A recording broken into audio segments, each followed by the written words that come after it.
দেন এখানে উবাই থাকলে ঘরের মানুষে দেখতে অসুবিধা হয়।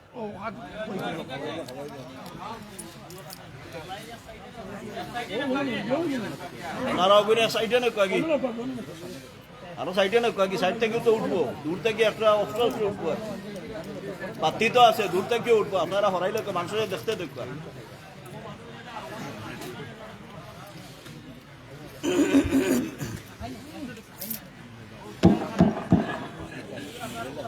الحمد لله نحمده ونستعينه ونستغفره ونؤمن به ونتوكل عليه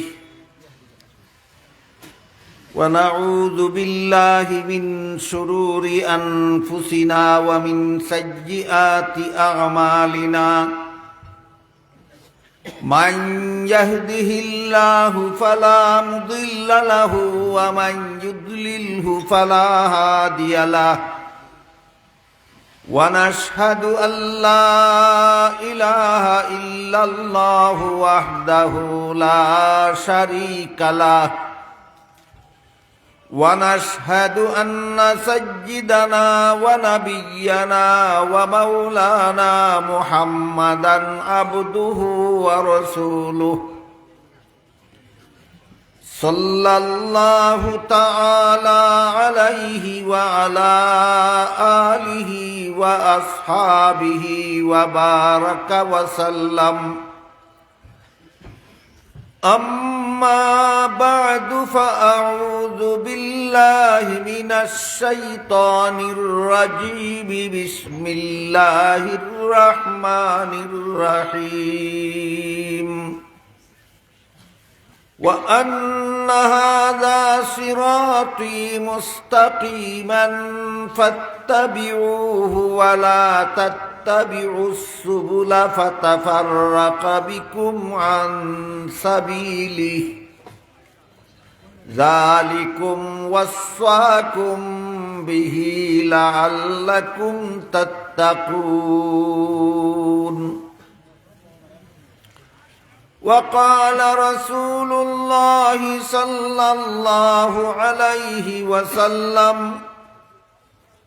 تفرقت بنو إسرائيل على 72 ملة وتتفرق أمتي على 73 ملة كلهم في النار إلا واحدة. قالوا ما هي يا رسول الله؟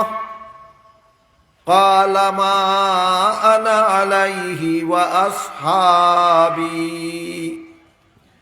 أو كما قال عليه الصلاة والسلام. শ্রদ্ধেয় সভাপতি,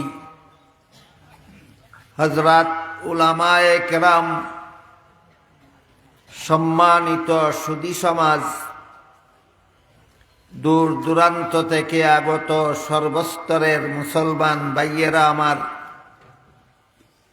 আশপাশের বাসাবাড়ি, বাড়ি ঘরে পর্দার আড়ালে বসা আমার মা ও বোনেরা, আমরা মুসলমান হিসাবে সকলের জানা থাকার কথা যে আল্লাহ সমস্ত মানুষের আদি পিতা আদম আলাইহিস সালামকে সৃষ্টি করার পর কিছুদিনের জন্য জান্নাতে বসবাস করতে দিয়েছিলেন। তারপর একটা নির্ধারিত পরিমাণ সময়ে জান্নাতে অবস্থান করার পর একটা ঘটনাকে কেন্দ্র করে আল্লাহ আদম হাওয়া দুজনকে জান্নাত থেকে বের করে পৃথিবীতে পাঠিয়েছিলেন। পাঠাবার সময় আদম হাওয়া এবং তার ভবিষ্যৎ প্রজন্ম, আদম হাওয়ার সমস্ত সন্তানদেরকে সম্বোধন করে বলেছিলেন, তোমরা কিছুদিনের জন্য দুনিয়াতে যাও। দুনিয়ার কিছুদিনের জীবন কোন পথে যাপন করলে আবার তোমরা চিরকালের জন্য জান্নাতে ফিরে আসতে পারবে, সেই পথটা আমি আল্লাহ নিজ দায়িত্বে তোমাদেরকে বলে দেব। আল্লাহর সেই ওয়াদা পরবর্তীতে মানব জাতির সাথে আল্লাহর সেই ওয়াদা দুই ভাবে পুরা করেছেন।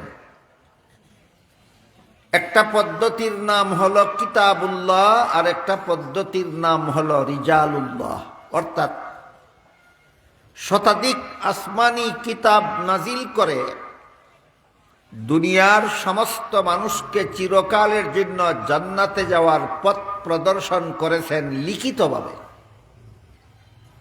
আর লক্ষাধিক নবী রাসূল পাঠিয়ে তাদের মাধ্যমে দুনিয়ার মানুষকে জান্নাতে যাওয়ার পথ প্রদর্শন করেছেন মৌখিকভাবে। আল্লাহ লিখিতভাবেও দুনিয়ার মানুষকে জান্নাতে যাওয়ার পথ প্রদর্শন করেছেন, মৌখিকভাবেও দুনিয়ার মানুষকে জান্নাতে যাওয়ার পথ প্রদর্শন করেছেন।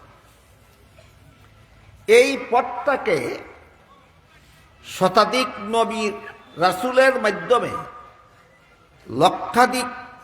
লক্ষাধিক নবী রাসূলের মাধ্যমে শতাধিক আসমানি কিতাবের মাধ্যমে দুনিয়ার মানুষকে আল্লাহ জান্নাতে যাওয়ার যে পথ প্রদর্শন করেছেন, সেই পথটাকে কুরআনের ভাষায় নাম দিয়েছেন সিরাতে মুস্তাকিম। এই নামটা আমরা মনে রাখি। সমস্ত নবী রাসূলগণের মাধ্যমে, সমস্ত আসমানি কিতাবের মাধ্যমে দুনিয়ার মানুষকে আল্লাহ জান্নাতে যাওয়ার যে পথ প্রদর্শন করেছেন, পথটাকে কুরআনের ভাষায় নাম দিয়েছেন সিরাতে মুস্তাকিম। এই সিরাতে মুস্তাকিম কথার 7টা ব্যাখ্যা আছে। এই ব্যাখ্যাগুলি হইল সিরাতে মুস্তাকিমের তাফসীর। এখানে এসে দেখলাম আপনাদের বিজ্ঞাপনে তাফসীরুল কুরআন সম্মেলন, তাই সিরাতে মুস্তাকিম সম্বলিত একটি আয়াত তিলাওয়াত করেছি আপনাদেরকে এই একটি শব্দের তাফসীর থেকে কিছু কথা শোনাবার জন্য। সিরাতে মুস্তাকিমের 7টা ব্যাখ্যা আছে। এই ব্যাখ্যাগুলি হইল সিরাতে মুস্তাকিম কথার তাফসীর। সিরাতে মুস্তাকিম এর 1 নম্বর ব্যাখ্যা হলো ইসলাম ধর্মের পথ, দুনিয়ার মানুষের জন্য জান্নাতে পৌঁছার সোজা পথ। সিরাতে মুস্তাকিম কথার 2 নম্বর ব্যাখ্যা হলো কোরআনের বর্ণিত পথ, দুনিয়ার মানুষের জন্য জান্নাতে পৌঁছার সোজা পথ। সিরাতে মুস্তাকিম কথার 3 নম্বর ব্যাখ্যা হলো নবী রাসূলগণের পথ, দুনিয়ার মানুষের জন্য জান্নাতে পৌঁছার সোজা পথ। সিরাতে মুস্তাকিম কথার 4 নম্বর ব্যাখ্যা হলো সিদ্দিকগণের পথ, দুনিয়ার মানুষের জন্য জান্নাতে পৌঁছার সোজা পথ। সিরাতে মুস্তাকিম কথার 5 নম্বর ব্যাখ্যা হলো শহীদগণের পথ, দুনিয়ার মানুষের জন্য জান্নাতে পৌঁছার সোজা পথ। সিরাতে মুস্তাকিমের 6 নম্বর ব্যাখ্যা হলো সালেহগণের পথ, দুনিয়ার মানুষের জন্য জান্নাতে পৌঁছার সোজা পথ। সিরাতে মুস্তাকিম কথার 7 নম্বর ব্যাখ্যা হলো আহলে সুন্নাত ওয়াল জামাতের পথ, দুনিয়ার মানুষের জন্য জান্নাতে পৌঁছার সোজা পথ। কটা ব্যাখ্যা হইল? প্রত্যেকটা ব্যাখ্যাই আলোচনা সাপেক্ষ। ইসলাম ধর্মের পথ, জান্নাতে পৌঁছার সোজা পথ কিভাবে, এটা আলোচনা সাপেক্ষে বুঝার ব্যাপার। কোরআনের বর্ণিত পথ, সোজা জান্নাতে পৌঁছার পথ কিভাবে, সেটা আলোচনা সাপেক্ষে বুঝার ব্যাপার। নবীগণ কারা, তাদের পথ কোনটা, সিদ্দিকগণ কারা, তাদের পথ কোনটা, শহীদগণ কারা, তাদের পথ কোনটা, সালেহগণ কারা, তাদের পথ কোনটা, এই সবগুলিই আলোচনা সাপেক্ষে বুঝার ব্যাপার। এই জন্য সবগুলি ব্যাখ্যা একদিনে আলোচনা করার মতো নয়। তাই আজকে আমি শুধু 7 নম্বর ব্যাখ্যা সম্পর্কে কিছু আলোচনা আপনাদের সামনে তুলে ধরতে চাই। 7 নম্বর ব্যাখ্যা হলো আহলে সুন্নাত ওয়াল জামাতের পথ দুনিয়ার মানুষের জন্য জান্নাতে পৌঁছার সোজা পথ। 7 নম্বর ব্যাখ্যাটাই মনে রাখুন, আহলে সুন্নাত ওয়াল জামাতের পথ দুনিয়ার মানুষের জন্য জান্নাতে পৌঁছার সোজা পথ। এই আহলে সুন্নাত ওয়াল জামাত কারা এবং এদের পথ কোনটা, যেই পথটা জান্নাতে পৌঁছার সোজা পথ, আমার ক্ষুদ্র বিবেচনায় এই আলোচনাটাই আমাদের বর্তমান সমাজের মুসলমানদের জন্য বেশি দরকারি। আহলে সুন্নাত ওয়াল জামাত কারা এবং তাদের পথ কোনটা, যেই পথটা আল্লাহর সিরাতে মুস্তাকিম কথার 7 নম্বর ব্যাখ্যা মতে জান্নাতে পৌঁছার সোজা পথ। এই আহলে সুন্নাত ওয়াল জামাত এবং তাদের পথটা চিনার জন্য কিছু পূর্ব কথা ভূমিকা স্বরূপ আগে আমাদের মনে রাখতে হবে। সেই কথাগুলি হল, একটা প্রসিদ্ধ হাদিস আছে, মুহাদ্দিসিনে কেরামের পরিভাষায় হাদিসটাকে হাদিসে জিবরিল বলা হয়। তার কারণ হল, একবার জিবরিল ফিরিস্তা রাসূল করিম সাল্লাল্লাহু আলাইহি ওয়াসাল্লামের খেদমতে এসেছিলেন, কতগুলি প্রশ্ন করেছিলেন, রাসূল সেগুলির জবাব দিয়েছিলেন। যেহেতু জিবরিলের সাথে রাসূলের প্রশ্নোত্তরের ঘটনা এই হাদিসে বর্ণিত হয়েছে, এই জন্য মুহাদ্দিসিনে কেরাম হাদিসটাকে হাদিসে জিবরিল বলে থাকেন। এই হাদিসের এক পর্যায়ে উল্লেখ আছে, জিবরিল ফিরিস্তা রাসূল করিম সাল্লাল্লাহু আলাইহি ওয়াসাল্লামকে একটা প্রশ্ন করেছিলেন, মাল ঈমান। এর অর্থ হলো ঈমান কাকে বলে। আজকাল আমাদের সমাজে অনেক মুসলমানের এই একটা মহামূল্যবান কথার পরিষ্কার জবাব জানা নাই বলে মনে হয়। অনেক মুসলমান আজকাল ঈমান কাকে বলে এই প্রশ্ন করলে পরিষ্কার জবাব দিতে পারেন না। কেন? আলোচনার অভাব, বুঝার অভাব, বুঝাবার অভাব। অথচ এটা একটা মৌলিক কথা। ঈমান কাকে বলে তাই যদি আমি জানি না, তাহলে আমার ঈমান আছে কি নাই সেটা বুঝবো কিভাবে? আমার ঈমান আছে কি নাই সেটা বুঝতে হলে আমার জানা থাকতে হবে ঈমান কাকে বলে। তাই এটা অত্যন্ত মহামূল্যবান প্রশ্ন যে ঈমান কাকে বলে। জবাবে রাসূল করিম সাল্লাল্লাহু আলাইহি ওয়াসাল্লাম আজ থেকে প্রায় ১৫০০ বছর আগেই ঈমান কাকে বলে জিবরিলের এই প্রশ্নের জবাব সুস্পষ্টভাবে বলে দিয়েছেন।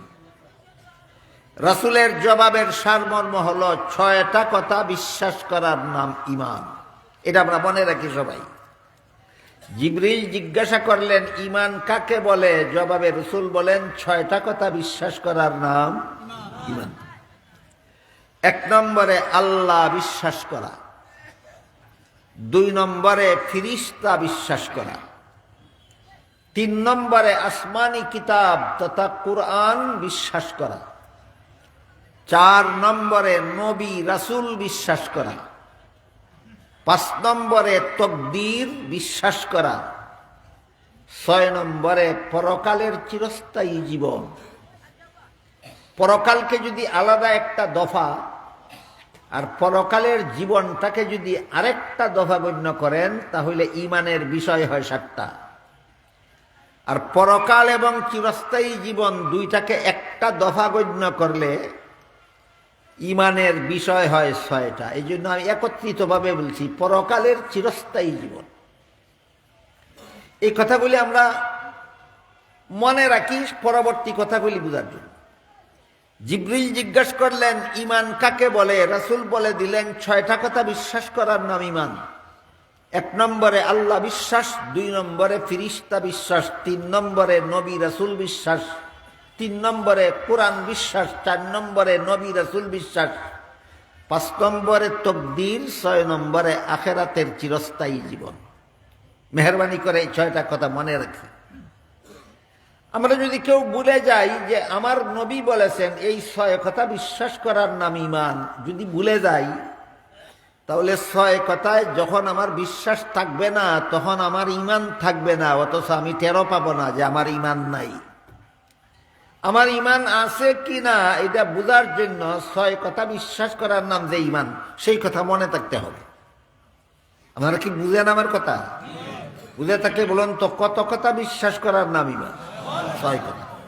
1 নম্বর আল্লাহ বিশ্বাস, 2 নম্বর ফেরেশতা বিশ্বাস, 3 নম্বরে কোরআন, 4 নম্বরে নবী রাসূল, 5 নম্বরে তাকদীর, 6 নম্বরে আখিরাত। আল্লাহ, ফেরেশতা, কোরআন, নবী রাসূল, তাকদীর, আখিরাত, এই 6 কথা বিশ্বাস করার নাম ইমান। যে কোনো যুগের, যে কোনো দেশের, যে কোনো মানুষ এই 6 কথায় বিশ্বাসী হবে, সেই আল্লাহর কাছে ইমানদার বা মুমিন মুসলমান বলে গণ্য হবে।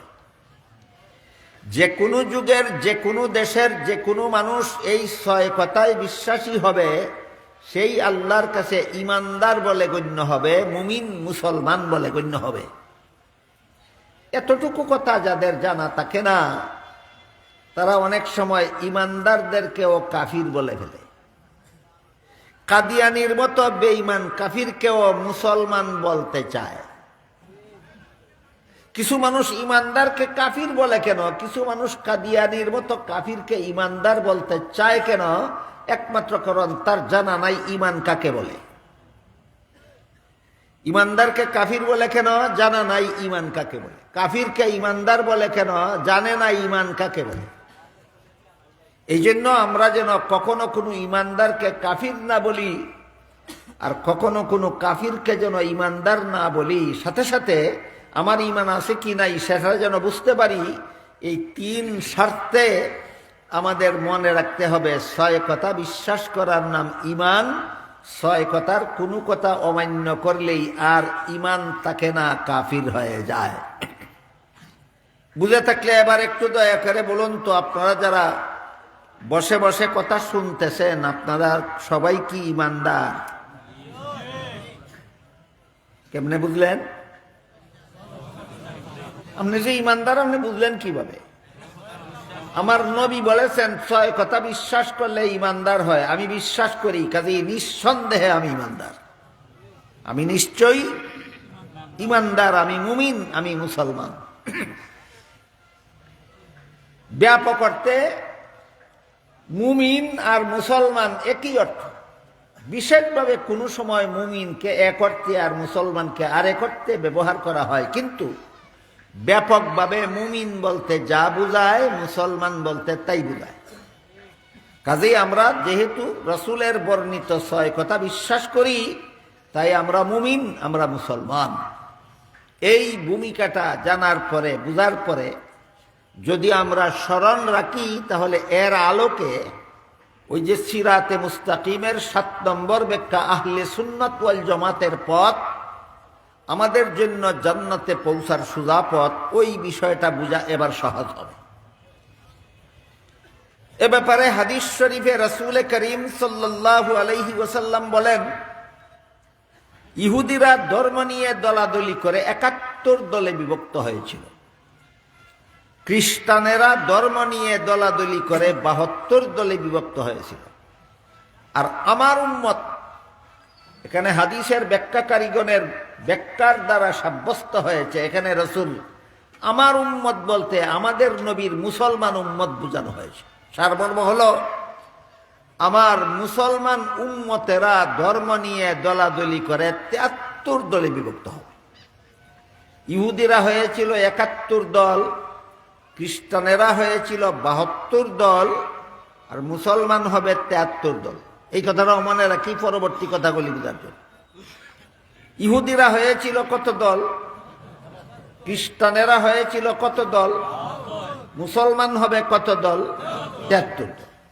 এবার আমরা ইহুদি খ্রিস্টানের আলোচনা বাদ দিয়ে শুধু আমাদের মুসলমানদের এই 73 দলের একটু আলোচনা শোনার বোঝার চেষ্টা করি। আমাদের সমাজে অনেক মানুষ অনেক সময় রহস্য করে বলে, অনেক সময় উপহাস করে বলে, অনেক সময় আলেমগণকে তিরস্কার করে বলে, কি বলে?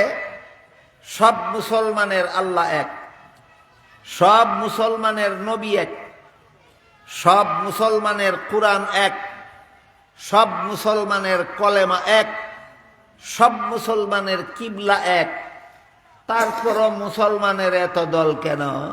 এই প্রশ্নটা কেউ তিরস্কার করে করে, কেউ রহস্য করে করে, কেউ কৌতুক করে করে, কেউ আলেমদেরকে নিন্দা করে এই প্রশ্নটা করে থাকে। আমি জিজ্ঞেস করি আপনাদেরকে, মুসলমান 73 দলে বিভক্ত হবে, এটা কি কোনো আলেমের কথা না রাসূলের কথা? এর বিরুদ্ধে যদি তোমার প্রশ্ন থাকে, তাহলে তোমার প্রশ্ন কার বিরুদ্ধে যায়? তোমার রাসূলের বিরুদ্ধে তুমি প্রশ্ন করলে জবাব আলেম দেবে কেন? যার বিরুদ্ধে প্রশ্ন তার কাছ থেকে জবাব নাও। আপনারা কি বুঝেন আমার কথা? মুসলমানেরা 73 দলে বিভক্ত হবে, এটা তো কোনো মৌলবীর কথা না, এটা আল্লাহর রসুলের কথা, এবং এটা একটা সহিহ হাদিস। মুহাদ্দিসিনে কেরাম এই হাদিসটাকে মুতাওয়াতিরুল মানা বলেছেন। এই পরিভাষা মুহাদ্দিসিনে কেরামের জানা আছে, আপনাদের জানার দরকার নেই। উন্নত মানের সহিহ হাদিস, যে হাদিসে রাসূল বলেছেন মুসলমান উম্মত 73 দলে বিভক্ত হবে, সাধারণ সহিহ হাদিস না উন্নত মানের সহিহ হাদিস? উন্নত মানের সহিহ হাদিস, যার মধ্যে সন্দেহের কোনো অবকাশ নাই। এমন একটা হাদিসে আমাদের নবী বলেছেন মুসলমান 73 দলে বিভক্ত হবে। তাই এক আল্লাহে বিশ্বাসী, এক রাসূলে বিশ্বাসী, এক কলেমায় বিশ্বাসী, এক কোরআনে বিশ্বাসী, একই কিবলায় বিশ্বাসী হওয়া সত্ত্বেও মুসলমানের এত দল হবে, এত দল কেন? প্রশ্নটা কোনো আলেমের বিরুদ্ধে যায় না, প্রশ্নটা নবীর বিরুদ্ধে যায়। কারণ কথাটা আলেম বলেছেন না নবী বলেছেন? এবার আমরা একটু জানার চেষ্টা করি নবীর কাছ থেকে প্রশ্নের জবাবটা। মুসলমান 73 দলে বিভক্ত হবে কেন? এর কারণটা কি? আপনারা কি মনে করেন নবী শুধু 73 দলে বিভক্ত হবে বলেছেন কারণ ছাড়া, না কারণও বলেছেন? এবার আমরা নবীর কাছ থেকে এই কারণটা শুনি। নবী যে কারণ বলেছেন সেটা বুঝলে এই প্রশ্ন আর কোনোদিন আলেমদের বিরুদ্ধে ব্যবহার করব না, আলেমদেরকে নিন্দা করে এই প্রশ্ন করব না, কোনোদিন কৌতুক করে এই প্রশ্ন করব না। নবী এর কারণ বলে দিয়েছেন। যে নবী বলেছেন আমার মুসলমান উম্মত 73 দলে বিভক্ত হবে, সেই নবী সুস্পষ্টভাবে উদাহরণ সহ বলে দিয়েছেন কোন কারণে মুসলমান 73 দলে বিভক্ত হবে। রাসূল কারণটা বুঝাতে গিয়ে একটা চমৎকার একটা উদাহরণ দিয়েছেন, একটা রোগের উদাহরণ। রোগটাকে হাদিসের ভাষায় বলা হয়েছে কালাব, আরবি ভাষায় কালাব বলে, বাংলা ভাষায় এর অর্থ হইল জলাতঙ্ক। একটা রোগের নাম আছে জলাতঙ্ক রোগ। এই জলাতঙ্ক রোগটা মূলত কুকুরের হয়। যেই কুকুর জলাতঙ্ক রোগে আক্রান্ত হয়, সেই কুকুর পাগল হয়ে মানুষকে এলোপাতাড়ি কামড়ায়। এই জলাতঙ্ক রোগে আক্রান্ত পাগলা কুকুরের কামড়ে যেই মানুষ আক্রান্ত হয়, ওই মানুষের রক্তের মধ্যে কুকুরের কামড়ের বিষ মিশে যায় রক্তের কণায় কণায়। তখন ওই মানুষটাও জলাতঙ্ক রোগে আক্রান্ত হয়ে যায়। রাসূল করিম সাল্লাল্লাহু আলাইহি ওয়াসাল্লাম এই জলাতঙ্ক রোগে আক্রান্ত মানুষের উদাহরণ দিয়ে বলেন, যেমন ভাবে জলাতঙ্ক রোগে আক্রান্ত মানুষের রক্তের কণায় কণায় কুকুরের কামড়ের বিষ মিশে যায়, তেমনি ভাবে আমার 72 দল মুসলমান অন্তরের রক্তের কণায় কণায় দুনিয়ার লোভ লালসা মিশে যাবে। এরা একই আল্লাহে বিশ্বাসী হওয়া সত্ত্বেও দুনিয়ার লোভে পরে 72 দলে বিভক্ত হবে। একই রাসূলে বিশ্বাসী হওয়া সত্ত্বেও দুনিয়ার লোভে পরে 72 দলে বিভক্ত হবে। একই কোরআনে বিশ্বাসী হওয়া সত্ত্বেও, একই কিবলায় বিশ্বাসী হওয়া সত্ত্বেও, একই কলেমায় বিশ্বাসী হওয়া সত্ত্বেও 72 দল মুসলমান দুনিয়ার লোভে পরে 72 দলে বিভক্ত হবে। বুঝে থাকলে বলুন তো, 72 দল মুসলমান দলাদলি করবে সুজা পথে জান্নাতে যাওয়ার জন্য না দুনিয়ার স্বার্থ হাসিলের জন্য? তাহলে যে রাসূল বলেছেন মুসলমান 73 দলে বিভক্ত হবে, সেই রাসূল কারণ বলে যাননি, কারণ বলে গেছেন 72 দল মুসলমান দলাদলি করবে সুজা পথে জান্নাতে যাওয়ার জন্য, না দুনিয়ার স্বার্থ উদ্ধারের জন্য? ইসলামের নাম ব্যবহার করবে দুনিয়ার স্বার্থ উদ্ধারের জন্য, কোরআনের নাম ব্যবহার করবে দুনিয়ার স্বার্থ উদ্ধারের জন্য, আল্লাহর কথা বলবে, রাসূলের কথা বলবে সুদা পথে জান্নাতে যাওয়ার জন্য নয়, দুনিয়ার স্বার্থ হাসিলের জন্য। কলেমার কথা বলবে, কিবলার কথা বলবে সুদা পথে জান্নাতে যাওয়ার জন্য নয়, দুনিয়ার স্বার্থ উদ্ধার করার জন্য। এই সমস্ত পবিত্র নামকে এরা হাতিয়ার হিসাবে ব্যবহার করবে। এই জন্য হাদিস শরীফে রাসূল করিম সাল্লাল্লাহু আলাইহি ওয়াসাল্লাম বলেছেন, সিনতানে ওয়া সাবউনা ফিন নার ওয়া ওয়াহিদাতুন ফিল জান্নাহ। 72 দল মুসলমান একই কোরআনে, একই কলেমায়, একই কেবলায়, একই আল্লাহ, একই রাসূলে বিশ্বাসী হওয়া সত্ত্বেও 72 দল মুসলমান জাহান্নামী হবে। কেন? এরা সুদা পথে জান্নাতে যাওয়ার উদ্দেশ্যে ইসলামের নাম ব্যবহার করে না, দুনিয়ার স্বার্থ হাসিলের জন্য ইসলামের নাম ব্যবহার করে। কত দল? 72 দল। 73 দলে বিভক্ত উম্মতের 72 দল দুনিয়ার স্বার্থ হাসিলের অসৎ উদ্দেশ্যে ইসলামের নাম ব্যবহার করে। এজন্য রাসূল এই 72 দলকে জাহান্নামী বলেছেন। তারপরে বলেন ওয়া ওয়াহিদাতুন ফিল জান্নাহ, একটা মাত্র মুসলমানের দল হবে জান্নাত। এই একটা মাত্র মুসলমানের দল যে জান্নাতি, এই জান্নাতি দলটা ইসলামের নাম ব্যবহার করবে দুনিয়ার স্বার্থ উদ্ধার করার জন্য নয়। এই দলটা ইসলামের সবকিছু গ্রহণ করবে সুজা পথে জান্নাতে যাওয়ার জন্য। এই জন্য রাসূল করিম সাল্লাল্লাহু আলাইহি ওয়াসাল্লাম 72 দল মুসলমানকে জাহান্নামী আর এক দল মুসলমানকে জান্নাতি বলেছেন। 72 দল মুসলমান কিভাবে হইল? ওই ইমানের 6 কথা বিশ্বাস করে মুসলমান হয়েছিল। মনে আছে কথা? মুসলমান কি ইমানের 5 কথা বিশ্বাস করলে না 6 কথা? এখানে 72 দল মুসলমান কিভাবে হইল? ইমানের 6 কথা বিশ্বাস করার কারণে। কিন্তু জাহান্নামী কেন? এরা ইমানের 6 কথাকে মন গড়া ব্যাখ্যা করে দুনিয়ার স্বার্থ হাসিলের জন্য, এই জন্য জাহান্নামী। একদল মুসলমানকে আল্লাহ রাসূল জান্নাতি বলেছেন। এরা মুসলমান কেন? ইমানের 7 কথা বিশ্বাস করে না 6 কথা? 6 কথা। 72 দল জাহান্নামী মুসলমানেও ইমানের 6 কথা বিশ্বাস করে, এই জন্যই তারা মুসলমান। একদল জান্নাতি মুসলমানেও ইমানের 6 কথা বিশ্বাস করে বলেই এরাও মুসলমান। কিন্তু 72 দল জাহান্নামী কেন? এরা দুনিয়ার স্বার্থ হাসিল করার জন্য ইমানের 6 কথার মন গড়া ব্যাখ্যা করে। একদল জান্নাতি মুসলমান, এরা ইমানের 6 কথার মন গড়া ব্যাখ্যা করে না, কারণ দুনিয়ার স্বার্থ হাসিল করা এদের উদ্দেশ্য নয়। এরা সুজা পথে জান্নাতে যাওয়া এদের উদ্দেশ্য। এই জন্য এরা ইমানের 6 কথার মন গড়া ব্যাখ্যা করে না, এরা ইমানের 6 কথা সহি ব্যাখ্যা মতো গ্রহণ করে। এই জন্য রাসূল এদেরকে জান্নাতি বলেছে। আমি কি রাসূলের হাদিসের মর্মটা আপনাদেরকে বুঝাতে পারলাম? আমার মুসলমান উম্মত 73 দলে বিভক্ত হবে, 72 দল মুসলমান। এখানে 2টা প্রশ্ন আছে। 72 দল জাহান্নামী মুসলমান কিভাবে হয়েছিল? ইমানের 6 কথা বিশ্বাস করে মুসলমান হয়েছিল। জাহান্নামী হবে কেন? মন গড়া ব্যাখ্যার কারণে। মনে থাকবে? 72 দল মুসলমান ইমানের 6 কথার মন গড়া ব্যাখ্যা করে দুনিয়ার স্বার্থে।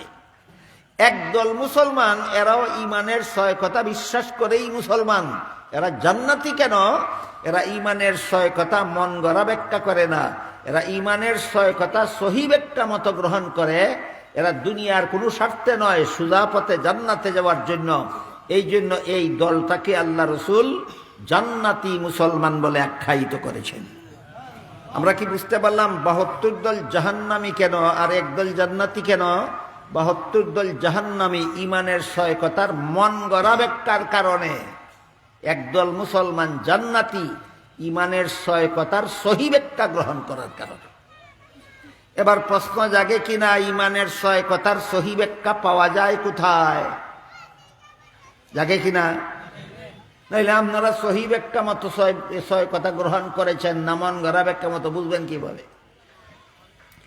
এক প্রশ্নের জবাবে সাহাবায়ে কেরামের এই হাদিস প্রসঙ্গে এক প্রশ্নের জবাবে রাসূল ইমানের 6 কথার সহি ব্যাখ্যা পাওয়া যায় কোথায়? এর জবাব পরিষ্কার করে বলে দিয়েছেন 2 ঠিকানায়। ইমানের 6 কথার সহি ব্যাখ্যা 2 ঠিকানায় পাওয়া যায়। একটা ঠিকানার নাম রাসূলের সুন্নত, দ্বিতীয় ঠিকানার নাম সাহাবায়ে কেরামের জমাত।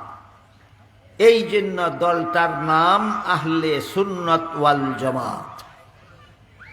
এবার বলেন, আহলে সুন্নত ওয়াল জামাত 72 দলের নাম না এক দলের নাম? জাহান্নামী দলের নাম না জান্নাতি দলের নাম? জান্নাতি দল 72 দল জাহান্নামীরাও ইমানের 6 কথা বিশ্বাস করে, একদল জান্নাতীরাও ইমানের 6 কথা বিশ্বাস করে। এর মধ্যে পার্থক্য নাই। কিন্তু 72 দল জাহান্নামী কেন আর একদল জান্নাতি কেন? 2 প্রশ্নের জবাব ক্লিয়ার হইল কি না আপনাদের? 72 দল 6 কথা বিশ্বাস করে, মুসলমান হওয়া সত্ত্বেও জাহান্নামী কেন? মন গড়া ব্যাখ্যার কারণে। একদল মুসলমান ইমানের 6 কথা বিশ্বাস করার পরে জান্নাতি হলো কিভাবে? মন গড়া ব্যাখ্যার কারণে না সহি ব্যাখ্যার কারণে? ইমানের 6 কথার সহি ব্যাখ্যা পাওয়া যায় 2 ঠিকানায়। এক ঠিকানার নাম নবীর সুন্নত আর এক ঠিকানার নাম সাহাবাগণের জমাত। এই জন্য জান্নাতি মুসলমানের দলটার নাম আহলে সুন্নত ওয়াল জামাত। আহলে সুন্নত কথার অর্থ সুন্নতের অনুসারী। বলতে পারবেন কার সুন্নতের? নবীর সুন্নতের। ওয়াল জামাত অর্থ জমাতের অনুসারী। বলতে পারেন কার জমাতের? সাহাবায়ে কেরামের।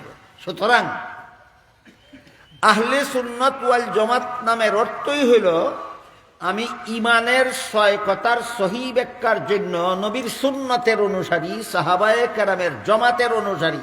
তাই রাসূল আমাকে জান্নাতি মুসলমান বলেছেন। ইমানের সহি ব্যাখ্যার জন্য আপনারা নবীর সুন্নতের অনুসারী, সাহাবায়ে কেরামের জমাতের অনুসারী। তাহলে আপনারা ইমানের 6 কথা মন গড়া ব্যাখ্যা মতো বিশ্বাস করেন না, আপনারা ইমানের 6 কথা সহি ব্যাখ্যা মতো বিশ্বাস করেন। তাই আপনারা জান্নাতি মুসলমান, আপনারা আহলে সুন্নাত ওয়াল জামাতের অন্তর্ভুক্ত। এবার আমি এই 6 কথার প্রত্যেকটা কথার ব্যাপারেই 72 দলের 72 রকমের মন গড়া ব্যাখ্যা আছে, আর জান্নাতি মুসলমানের দলের সহি ব্যাখ্যা আছে। সবগুলি কথা একদিনে বলা যায় না, আগেই বলেছি। তাই আজকে ইমানের 6 কথার সহি ব্যাখ্যা আর মন গড়া ব্যাখ্যার উদাহরণ দেওয়া একদিনে সম্ভব নয়।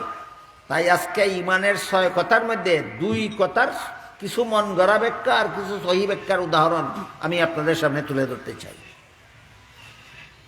প্রথমত আমরা ইমানের 6 কথার প্রথম কথা পেয়েছিলাম কি? আল্লাহ বিশ্বাস করি। পয়লা নম্বর কি? আল্লাহ বিশ্বাস করি। 72 দল মুসলমান জাহান্নামী হবে আল্লাহর প্রতি অবিশ্বাসী হয়ে নয়, আল্লাহর প্রতি বিশ্বাসী হওয়া সত্ত্বেও। কিন্তু এরা আল্লাহ বিশ্বাস করে মন গড়া ব্যাখ্যা মতো। 72 দল মুসলমান জাহান্নামী মুসলমান আল্লাহ বিশ্বাস করে না, না করে? জাহান্নামী হইল আল্লাহ বিশ্বাস করে, জাহান্নামী হইল কেন? আল্লাহ বিশ্বাস করে মন গড়া ব্যাখ্যা মতো। আপনারা আল্লাহ বিশ্বাস করেন মন গড়া ব্যাখ্যা মতো নয়, সহি ব্যাখ্যা মতো। এই জন্য আল্লাহ সম্পর্কে কিছু সহি ব্যাখ্যা আর কিছু মন গড়া ব্যাখ্যা আপনাদের সামনে আমি তুলে ধরতে চাই, যেন আপনারা নিজেরা মন গড়া ব্যাখ্যা মতো আল্লাহ মানেন না সহি ব্যাখ্যা মতো আল্লাহ মানেন, এটা যেন যাচাই করতে পারেন। আর আল্লাহর পরেই মুসলমানেরা যার প্রতি ঈমান আনে তিনি হলেন রাসূল করিম সাল্লাল্লাহু আলাইহি ওয়াসাল্লাম। এটাই কলেমায় শিক্ষা দেওয়া হয়েছে। লা ইলাহা ইল্লাল্লাহ, এখানে আল্লাহ বিশ্বাসের কথা শিক্ষা দেওয়া হয়েছে। মুহাম্মাদুর রাসূলুল্লাহ, এখানে রসুল বিশ্বাসের কথা শিক্ষা দেওয়া হয়েছে। প্রধানত এই 2 কথা, 6 কথার প্রধান কথা 2টা। আমি আল্লাহ বিশ্বাস করি, আমি রাসূল বিশ্বাস করি। তাই আজকে এই 2 কথার কিছু সহি ব্যাখ্যা আর কিছু মন গড়া ব্যাখ্যা আপনাদের সামনে তুলে ধরতে চাই, যেন আপনারা প্রত্যেকেই যার যার ঈমানকে যাচাই করে বুঝতে পারেন যে আপনি আল্লাহ বিশ্বাস করেন সহি ব্যাখ্যা মতো না মন গড়া ব্যাখ্যা মতো। আপনি নবী বিশ্বাস করেন, রাসূল বিশ্বাস করেন সহি ব্যাখ্যা মতো না মন গড়া ব্যাখ্যা মতো। যার যার ঈমান যাচাই করার জন্য আমি কিছু উদাহরণ আপনাদের সামনে তুলে ধরতে চাই। আল্লাহ সম্পর্কে একটা সহি ব্যাখ্যা হলো, দুনিয়ার জীবনে কোনো মানুষ চর্মচোখে আল্লাহকে দেখতে পাবে না। এটা একটা সহি ব্যাখ্যা। দুনিয়ার জীবনে কোনো মানুষ কখনো আল্লাহকে চর্মচুকে দেখতে পাবে না, আল্লাহ সম্পর্কে এক নম্বর সহি ব্যাখ্যা। প্রশ্ন হলো কেন দেখতে পাবে না? আল্লাহ যদি সত্যই থাকেন তাহলে দেখব না কেন? আর আল্লাহকে যদি দেখেই না তাহলে আছেন বিশ্বাস করব কিভাবে? এই প্রশ্নগুলির জবাব পরিষ্কার হওয়া দরকার। এই প্রশ্নগুলির জবাব অনেক বড়, আজকালকার অনেক বড় বড় শিক্ষিত পণ্ডিত মুসলমানেরাও এই প্রশ্নের জবাব না জানার কারণে, আল্লাহ না দেখার কারণে মুরতাদ বেঈমান কাফির হয়ে যায়। একটা প্রশ্নের জবাব না জানার কারণে। প্রশ্নটা হইল, আমার চক্ষু আছে, আল্লাহ আছেন, দেখি না কেন? এই প্রশ্নের জবাব জানে না, এই জন্য শিক্ষিত পণ্ডিত মুসলমান আল্লাহতে অবিশ্বাসী হইয়া মুরতাদ হয়ে যায়, বেঈমান কাফির হয়ে যায়। তাই আমাদের ইমান হেফাজতের স্বার্থেই আমাদের বোঝা দরকার, আমার চক্ষু আছে, আল্লাহও আছেন, দেখি না কেন? এই প্রশ্নের সংক্ষিপ্ত জবাব হলো, আল্লাহ ইচ্ছাকৃতভাবেই দুনিয়াতে মানুষের চোখে আল্লাহকে দেখার মতো যতটুকু পাওয়ারের দরকার ততটুকু পাওয়ার আল্লাহ ইচ্ছা করেই দেন না, ভুলবশত দেন না। আল্লাহ কোনো কাজ ভুলবশত করেন? আল্লাহ ইচ্ছা করেই দুনিয়ার জীবনে কোনো মানুষের চোখে আল্লাহকে দেখার মতো পাওয়ার দেন না। আমার চোখে আল্লাহকে দেখার জন্য যে পরিমাণ পাওয়ারের দরকার, আল্লাহ আমার চোখে সেই পাওয়ার দিছেন না, এই জন্য আমি আল্লাহকে দেখি না। 2 নম্বর প্রশ্ন জাগে, দেন না কেন? আল্লাহ যদি আমার চোখে আল্লাহকে দেখার মতো পাওয়ার দুনিয়াতে দিতেন, আমি দুনিয়ার জীবনেই আল্লাহকে দেখতে পেতাম, দিলেন না কেন? এই প্রশ্নের জবাব না জানলে আপনি আহলে সুন্নাত ওয়াল জামাতের অন্তর্ভুক্ত হতে পারবেন না। প্রশ্নের জবাব জানতে হবে, তবে আপনি আহলে সুন্নাত ওয়াল জামাত হবেন। এরকম বেশ কিছু মহামূল্যবান ব্যাখ্যা বিশ্লেষণ আছে যেগুলি জানতে হবে, মানতে হবে। তা না হলে তালে তালে আর ফালে ফালে আহলে সুন্নাত ওয়াল জামাত হওয়া যাবে না। আহলে সুন্নাত ওয়াল জামাত তালে তালে হওয়ার ব্যাপার নয়, ফালে ফালে হওয়ার ব্যাপার নয়। আহলে সুন্নাত ওয়াল জামাত কতগুলি বিষয় জানার এবং মানার ব্যাপার, জানতে হবে, মানতে হবে। এর মধ্যে একটা ব্যাপার হলো, আমার চোখে আল্লাহকে দেখার মতো পাওয়ার দুনিয়াতে আল্লাহ দিছেন না, এই জন্য আমি আল্লাহকে দেখি না। কিন্তু দিলেন না কেন? এই প্রশ্নের জবাব হইল, যদি তোমার চোখে আল্লাহ দুনিয়াতে আল্লাহকে দেখার মতো পাওয়ার দিতেন তাহলে অবশ্যই তুমি দুনিয়ার জীবনেই আল্লাহকে দেখতে পেতে, কিন্তু তখন তোমার ইমানটাই কবুল হইত না। আল্লাহ দেখে ইমান আনলে ইমান কবুল হয় না, আল্লাহকে না দেখে ইমান আনলে ইমান কবুল হয়। এবার বলেন তো, দুনিয়ার জীবনে আমাদের চোখে আল্লাহকে দেখার মতো পাওয়ার না দিয়া আল্লাহ আমাদেরকে বঞ্চিত করলেন না ইমান কবুল হওয়ার ব্যবস্থা করলেন? এই কথাটা না জানা পর্যন্ত, না মানা পর্যন্ত আহলে সুন্নাত ওয়াল জামাত হবেন কিভাবে? জানতে হবে, মানতে হবে। আল্লাহকে দেখে ইমান আনলে ইমান কবুল হয় না, আল্লাহকে না দেখে ইমান আনলে ইমান কবুল হয়। তাই আমার ইমানটা কবুল হওয়ার ব্যবস্থা হিসাবে আল্লাহ দুনিয়ার জীবনে আমার চোখে আল্লাহকে দেখার মতো পাওয়ার দেননি, যেন আমি না দেখে ইমান আনি, যেন আমার ইমানটা গ্রহণযোগ্য হয়। আমার কথা যারা শুনেছেন, বুঝেছেন, বলুন তো, এই কথাটা জানেও না মানেও না, সে কিভাবে আহলে সুন্নাত ওয়াল জামাত হতে পারে? বুঝতে পারছেন? তাইলে আপনারা আল্লাহ বিশ্বাস করেন কি মন গড়া ব্যাখ্যা মতো, না এই 1 নম্বর সহি ব্যাখ্যা মতো? 1 নম্বর সহি ব্যাখ্যা হলো, দুনিয়ার জীবনে চর্মচুকে আল্লাহকে দেখা যাবে না। আল্লাহ সম্পর্কে 2 নম্বর সহি ব্যাখ্যা, এই যে ধারাবাহিকভাবে নম্বর উল্লেখ করে সিরিয়াল বাই সিরিয়াল মনে রাখলে সামনের কথা বুঝতে অনেক সহজ হবে। আল্লাহ সম্পর্কে 2 নম্বর সহি ব্যাখ্যা হলো, পরকালে মুমিন বান্দাদের চোখে আল্লাহ তাকে দেখার মতো পাওয়ার দিবেন। তখন পরকালে প্রত্যেকটা মুমিন বান্দা আল্লাহকে পূর্ণিমার চন্দ্রের চেয়েও আরো বেশি পরিষ্কারভাবে দেখতে পাবে। এটা আল্লাহ সম্পর্কে কত নম্বর ব্যাখ্যা? 2 নম্বর ব্যাখ্যা। এখানেও প্রশ্নোত্তর আছে। কি প্রশ্নোত্তর? আমরা তো না দেখেই বিশ্বাস করেছি দুনিয়ার জীবনেই, তাহলে পরকালে আমাদের চোখে আল্লাহকে দেখার মতো পাওয়ার দেওয়ার ওই দরকার কি, আর আল্লাহকে দেখার ওই দরকার কি? এখানে একটা প্রশ্ন, এই প্রশ্নটা জাগে। বলেন তো, আপনারা কি আল্লাহ বিশ্বাসের জন্য দেখার অপেক্ষায় আছেন, না না দেখেই বিশ্বাস করেছেন? তাহলে পরকালে আর হওয়ার কেন দিবেন? পরকালে আর দেখার কি দরকার? এই প্রশ্নের জবাবটাও জানা দরকার। সেটা হইল, পরকালে মুমিন বান্দারা জান্নাতের সমস্ত নিয়ামত ভোগ করে যত আনন্দ পাবে, আল্লাহকে দেখার আনন্দ হবে তার চেয়েও বেশি। এবার বুঝা থাকতে বলুন, জান্নাতের নিয়ামত ভোগ করার আনন্দ বেশি না আল্লাহকে দেখার আনন্দ বেশি? সেই আনন্দ থেকে কোনো মুমিন বান্দা যেন বঞ্চিত না থাকে, এই জন্য আল্লাহ পরকালে মুমিন বান্দাকে আল্লাহ দেখার ব্যবস্থা করে দেবেন। এটা হইল আল্লাহ সম্পর্কে কত নম্বর সহি ব্যাখ্যা? 2 নম্বর সহি ব্যাখ্যা। আল্লাহ সম্পর্কে 3 নম্বর সহি ব্যাখ্যা হলো, একটু কঠিন হবে। প্রথমে 2টা সহজ সহি ব্যাখ্যা আপনাদেরকে বুঝালাম।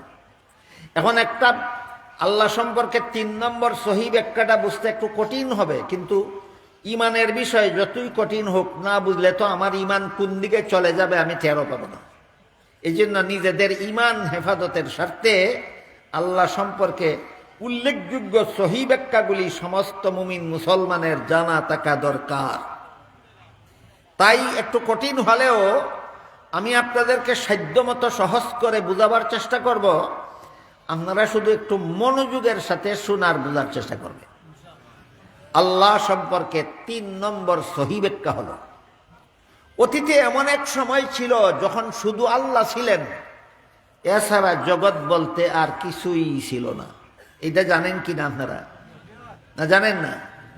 এক সময় এমন ছিল যখন আল্লাহ আসমান জমিন চন্দ্র সূর্য গ্রহ নক্ষত্র আরশ কুরসি লৌহ কলম মানব দানব জিন ফিরিস্তা কোনো কিছুই সৃষ্টি করেননি, তখনও আল্লাহ ছিলেন। ছিলেন কিনা? ছিলেন। স্থান বলতে কিছু ছিল না, কিন্তু আল্লাহ ছিলেন। স্থান বলতে কিছু ছিল না, কিন্তু আল্লাহ ছিলেন। একটু বুঝে শুনে বলবেন। যখন স্থান বলতে কিছুই ছিল না, তখন আল্লাহ কোন স্থানে ছিলেন না স্থান ছাড়া? একটু বুঝে শুনে বলেন। স্থান তো নাই, ওইতে স্থানে থাকবেন কিভাবে? যখন কোন স্থান আল্লাহ সৃষ্টিই করেননি, তখন তো কোনো স্থান নাই, অথচ আল্লাহ ছিলেন। তখন কি কোনো স্থানে ছিলেন না স্থান ছাড়া? এটা আপনাদের জানতে হবে। স্থান নাই, আল্লাহ আছেন, স্থানে না স্থান ছাড়া? এটা তো কঠিন কথা না, এটা সহজ। কোন স্থান নাই কিন্তু আল্লাহ আছেন, তখন কি আল্লাহ স্থানে ছিলেন না স্থান ছাড়া? স্থান ছাড়া। স্থান ছাড়া কিভাবে ছিলেন, এটা বোঝা মানুষের জ্ঞানের ব্যাপার নয়। এটা বোঝা যদি মানুষের জ্ঞানের ব্যাপার হইতো, তাহলে আধুনিক বিজ্ঞানই আল্লাহ চিনার জন্য যথেষ্ট হইতো। আধুনিক বিজ্ঞান আল্লাহ চিনার জন্য যথেষ্ট নয়। এই জন্য আল্লাহ শতাধিক আসমানি কিতাব নাজিলের মাধ্যমে আর লক্ষাধিক নবী রাসূল পাঠাবার মাধ্যমে দুনিয়ার মানুষকে আল্লাহ চিনাইয়া দিছেন। তাহলে আল্লাহ চিনা যায় জ্ঞানের দ্বারা না আল্লাহ চিনা যায় কোরআন হাদিসের দ্বারা? জ্ঞানের দ্বারা আল্লাহ চিনা যায় না, আল্লাহ চিনা যায় কোরআন হাদিসের দ্বারা। আল্লাহ পাক রব্বুল আলামিন যখন আরশ কুরসি লৌহ কলম আসমান জমিন চন্দ্র সূর্য গ্রহ নক্ষত্র মানব দানব জিন ফিরিস্তা কোনো কিছুই সৃষ্টি করেননি, তখনকার আল্লাহ যেভাবে স্থান ছাড়া ছিলেন, এখনের আল্লাহ সেভাবেই স্থান ছাড়া আছেন।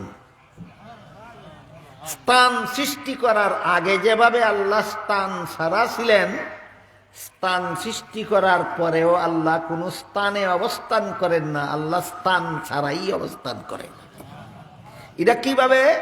এই প্রশ্নের জবাব আকলের দ্বারা বোঝা সম্ভব নয়। এই প্রশ্নের জবাব পরকালে যখন আল্লাহকে দেখব তখন বুঝতে পারবো স্থান ছাড়া আল্লাহ কিভাবে থাকেন।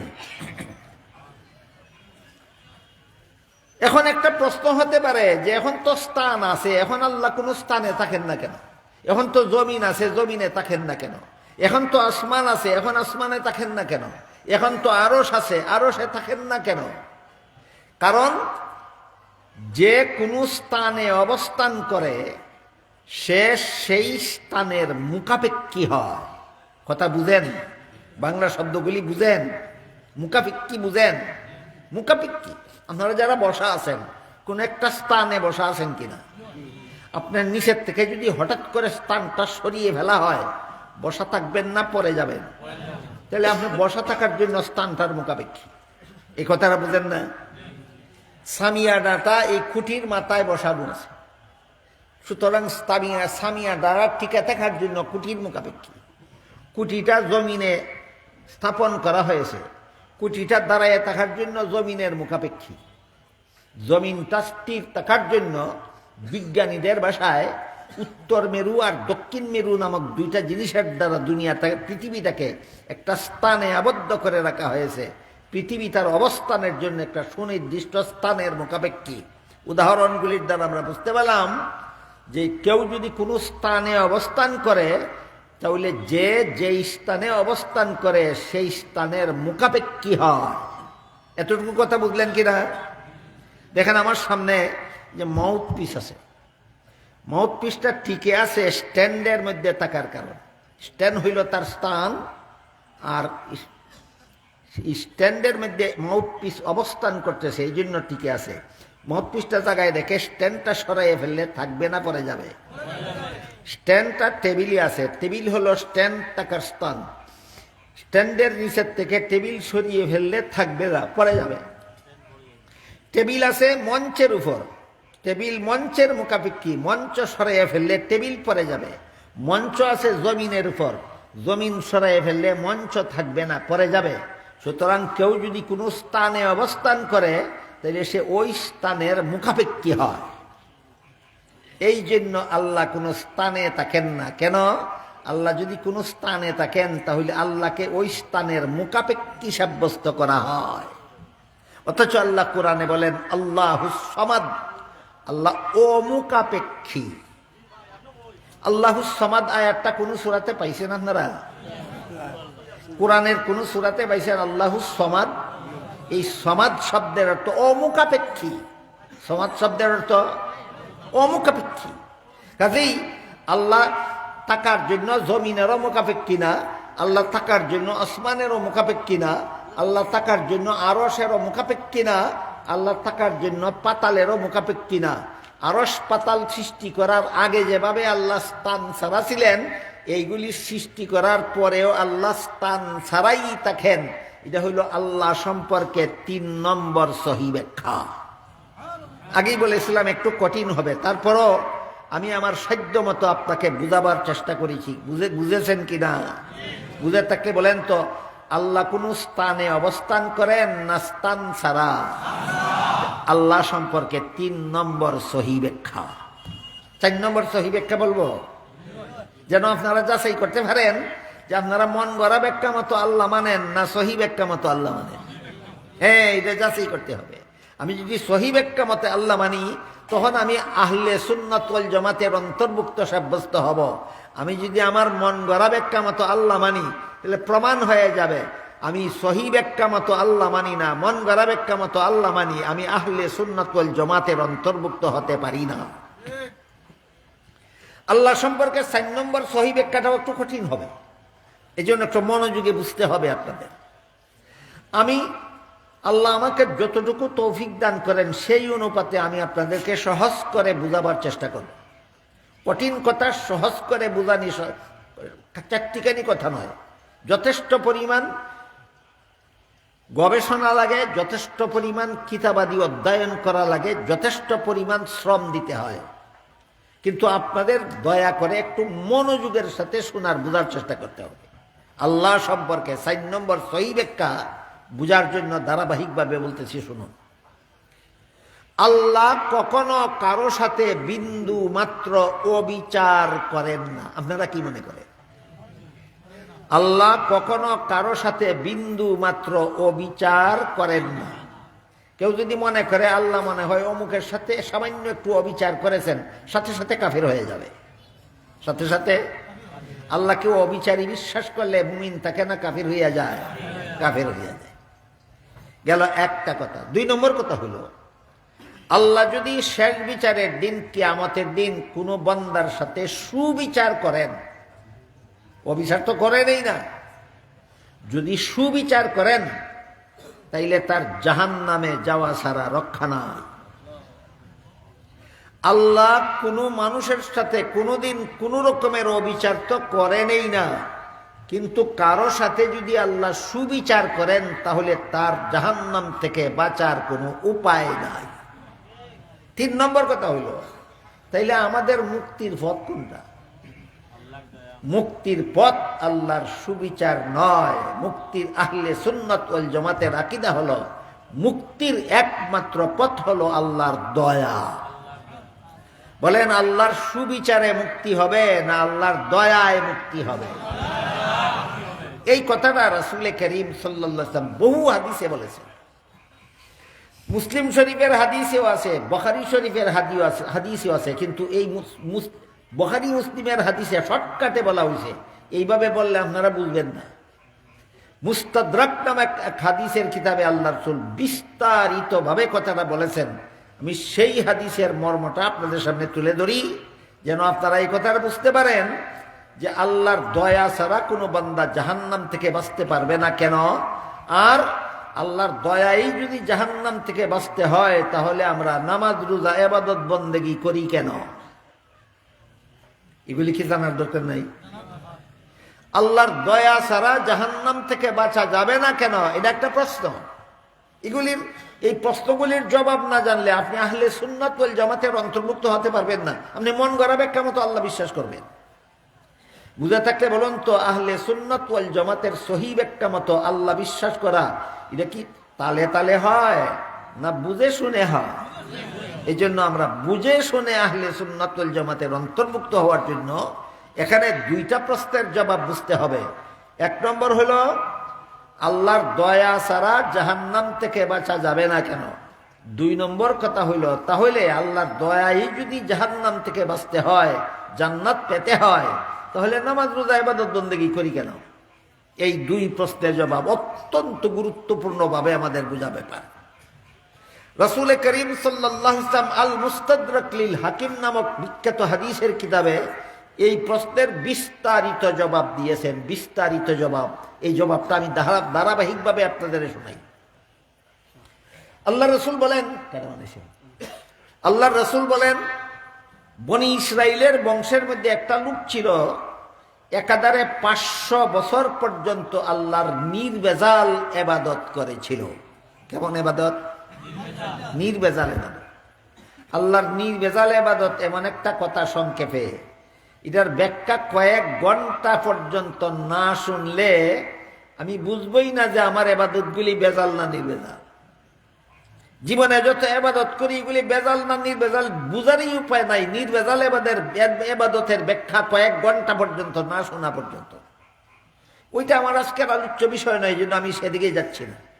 রাসূল বলেন, বনি ইসরাইলের বংশে একটা লোক ছিল, একাধারে 500 বছর পর্যন্ত আল্লাহর নির্ভেজাল ইবাদত করেছিল।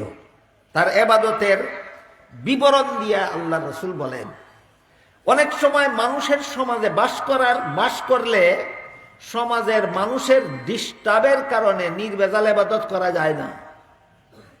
আপনি নির্ভেজাল ইবাদত করতে যাবেন, সমাজের মানুষ ব্যাঘাত সৃষ্টি করবে, পারবেন না নির্ভেজাল ইবাদত করতে।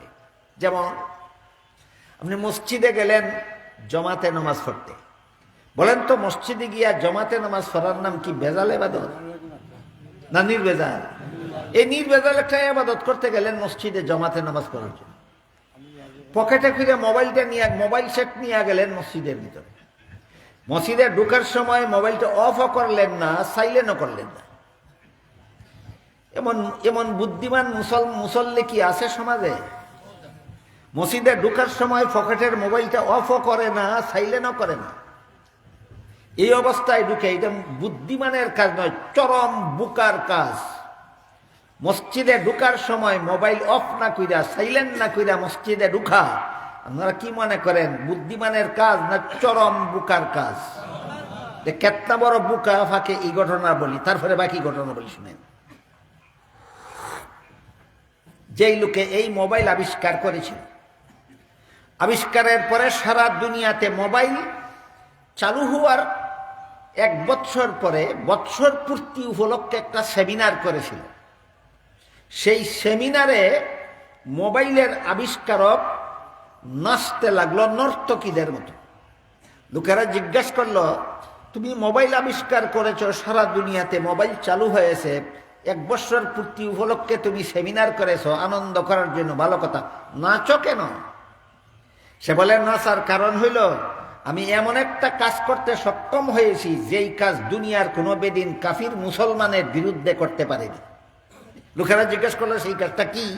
সে বলল দুনিয়ার কোনো বেঈমান কাফিরে মুসলমানের মসজিদের ভিতরে বাজনা বাজাবার ব্যবস্থা করতে পারেনি, একমাত্র আমার মোবাইল আবিষ্কারের কারণে মুসল্লিরা ফগড় করে মসজিদে যায়, জমাতো নামাজ পড়তো, আর মসজিদের ভিতরে বাজনা বাজার সিস্টেমটা একমাত্র আমার মোবাইলের দ্বারা চালু হয়েছে।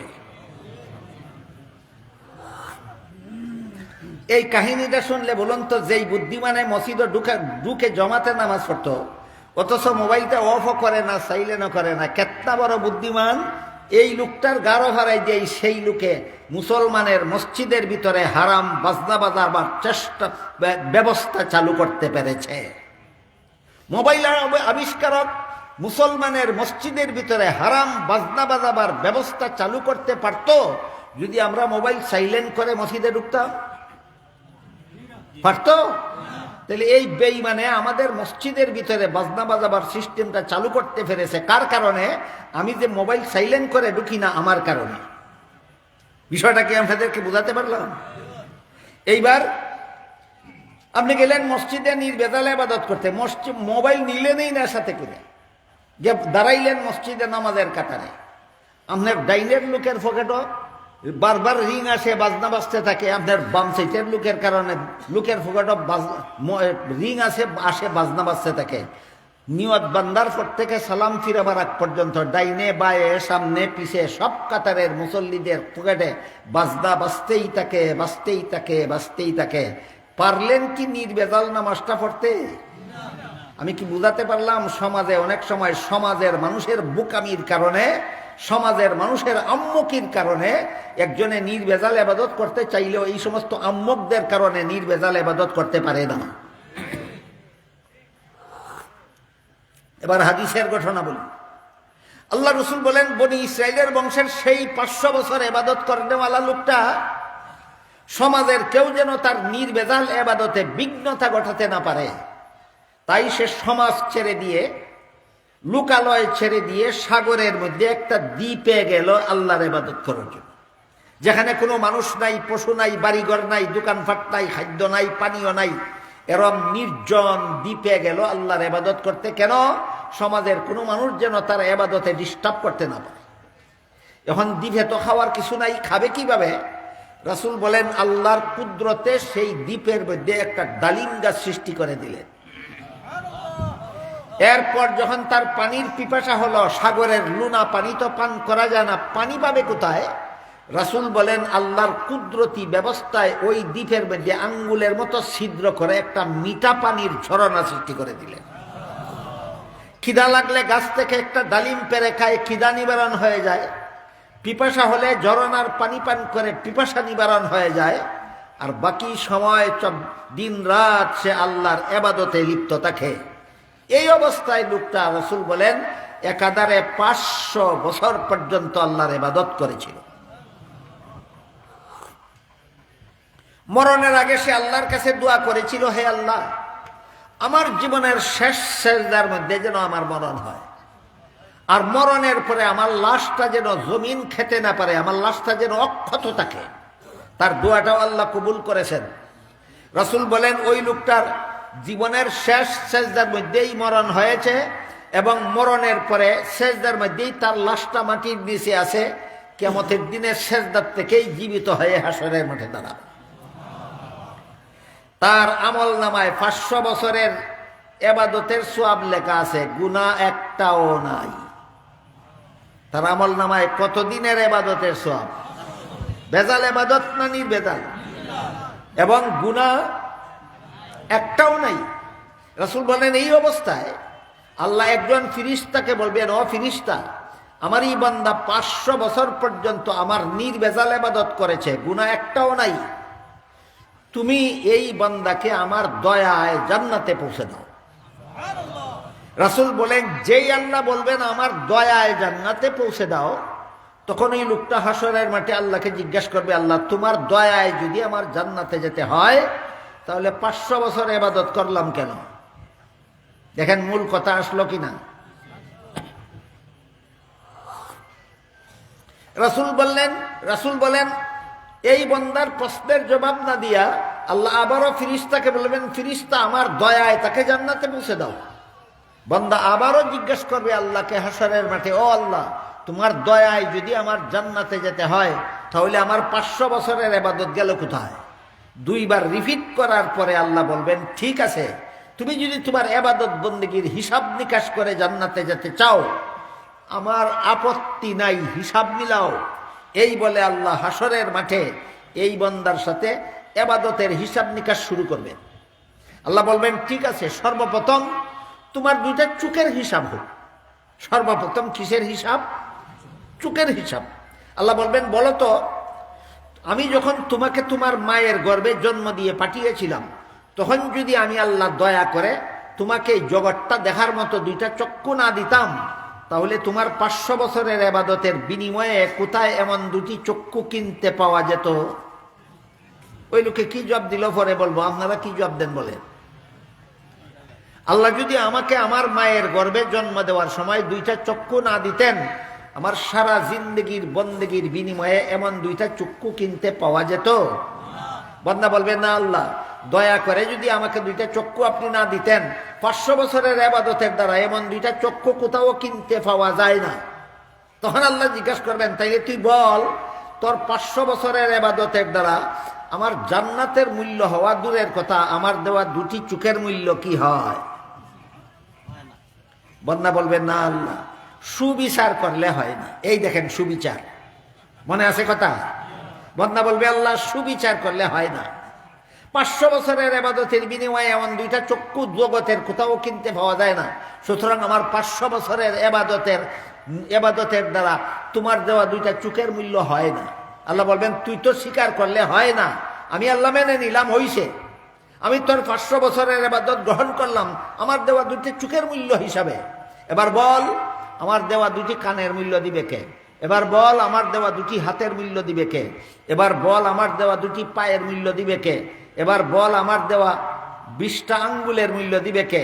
এবার বল, আমার দেওয়া 32টা দাঁতের মূল্য দিবে কে?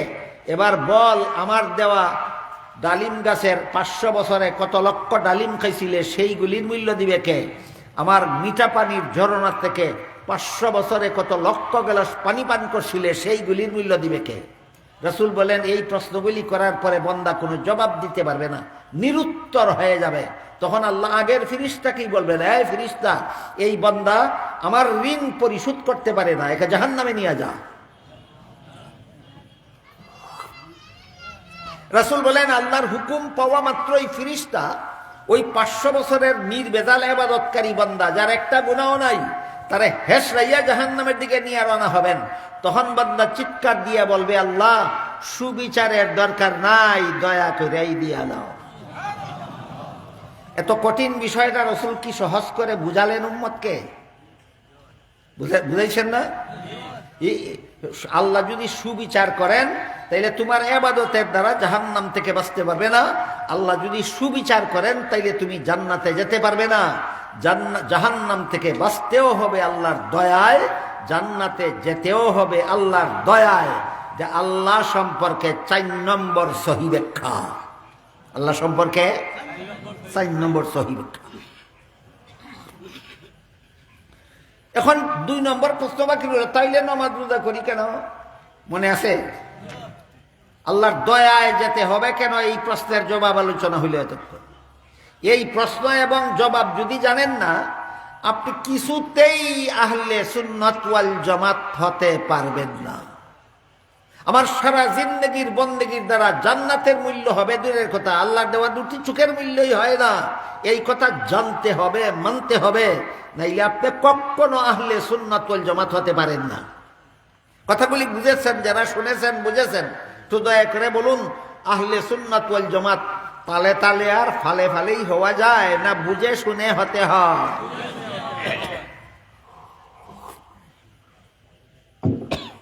এবার 2 নম্বর প্রশ্ন, তাহলে নামাজ রোজা করি কেন? যেমন আমাদের দেশের কিছু ভণ্ড পীর আছে, ভণ্ড পীর, নামাজ নাই, রোজা নাই, ইবাদত নাই, বন্দেগী নাই, হালাল নাই, হারাম নাই, পর্দা নাই, ফিসিদা নাই, সারা জীবন মাজারে মাজারে ঘুরে আর উরুস করে। আছে কি? এগুলির নাম খাঁটি পীর না ভণ্ড পীর? এগুলি ভণ্ড পীর। বন্ড বিভিন্ন রকমের বন্ড আছে। এক রকমের বন্ডরে কয় বন্ড খুদা, খুদা না হয়েও খুদা হওয়ার দাবি করে, এর নাম ভণ্ড খুদা। এই ভণ্ড খুদাদের সবচেয়ে বড় কুখ্যাত ভণ্ড খুদার নাম দাজ্জাল। সবচেয়ে বড় ভণ্ড খুদার নাম দাজ্জাল।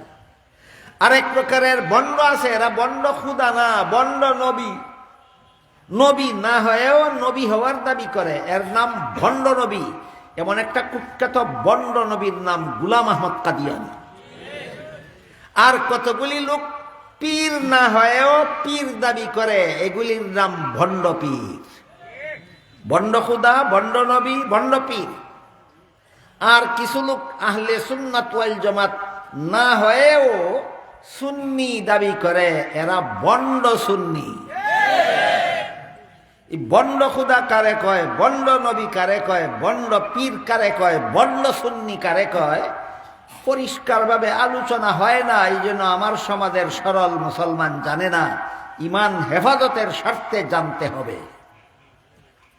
এবার বুঝে থাকলে বলুন তো, খুদা না হয়েও যদি খুদা হওয়ার দাবি করে, সে কেমন খুদা? এমন একটা বন্ড খুদার নাম দাজ্জাল। নবী না হয়েও নবী হওয়ার দাবি করে, এমন নবীর নাম বন্ড নবী। এমন একটা বন্ড নবীর নাম গোলাম আহমদ কাদিয়ানী। পীর না হয়েও পীর হওয়ার দাবি করে, এমন পীরের নাম বন্ড পীর। এই বন্ড পীরেরাই নামাজ নাই, রোজা নাই, ইবাদত নাই, বন্দেগী নাই, মাজারে মাজারে উরুস করা ছাড়া জীবনের আর কোনো সাধনা নাই। এগুলির নাম হইল বন্ড পীর। আর যেসব কথা না জানলে আহলে সুন্নাত ওয়াল জামাত হওয়া যায় না, গুড়ার ডিমও জানে না, কয় আমি সুন্নি। সত্যিকারের সুন্নি না বন্ড সুন্নি? বন্ড সুন্নি। বন্ড খুদার খপ্পর থেকেও নিজেদের ইমান হেফাজত করতে হবে, বন্ড নবীদের খপ্পর থেকেও নিজেদের ইমান হেফাজত করতে হবে, বন্ড পীরদের খপ্পর থেকেও নিজেদের ইমান হেফাজত করতে হবে, বন্ড সুন্নিদের খপ্পর থেকেও নিজেদের ইমান হেফাজত করতে হবে। এই ইমান হেফাজতের স্বার্থেই জানতে হবে। বন্ড পীরেরা যে বলে এই জন্যই আমরা নামাজ রোজা করি না, নামাজ রোজার দ্বারা বেহেশতে যাওয়া যাবে না, বেহেশতে যেতে হবে আল্লাহর দয়ায়। এটারে আরবিতে কয় কালিমাতু হক্কিন উরিদা বিহাল বাতিল, বাংলায় কয় কথা সত্য মতলব খারাপ। যে সমস্ত বন্ড পীরে কয় নামাজ রোজা ইবাদত বন্দেগীর দ্বারা বেহেশতে যাওয়া যাবে না, কথাটা তো এতক্ষণে যা আমরা বুঝলাম কথাটা সত্য। বেহেশতে যেতে হবে আল্লাহর দয়ায়, কথা সত্য, কিন্তু বন্ড পীরের মতলব খারাপ। বন্ড পীরের খারাপ মতলবটা কি? বন্ড পীরের খারাপ মতলবটা আল্লাহ কুরআনের একটা আয়াতে সুস্পষ্টভাবে পরিষ্কার করে দিয়েছেন। সেখানে আল্লাহ বলেছেন ওয়াবতাগু ইলাইহিল ওয়াসিলা। এই যে ওয়াসিলা শব্দ, এর মর্ম হলো তোমার ইবাদতের দ্বারা জান্নাতে যেতে পারবে না, জান্নাতে যেতে হবে আল্লাহর দয়ায়, কিন্তু আল্লাহর দয়া পাওয়ার জন্য ইবাদত হবে উসিলা। এই কথাটা বোঝার জন্য আমি কয়েকটা উদাহরণ দিচ্ছি আপনাদেরকে। বলেন তো আপনাদের ক্ষেতে ফসল দেওয়ার মালিক কে? আল্লাহ। গৃহস্থির উসিলা ছাড়া না গৃহস্থির উসিলা করতে হয়? এবার বলেন তো আপনারা অসুস্থ হলে রোগ মুক্তি দেওয়ার মালিক কে? আল্লাহ। আল্লাহ কি ডাইরেক্ট রোগ মুক্তি দেন না চিকিৎসার উসিলা করতে হয়? এবার বলেন আপনাদেরকে সন্তান দেওয়ার মালিক কে? আল্লাহ।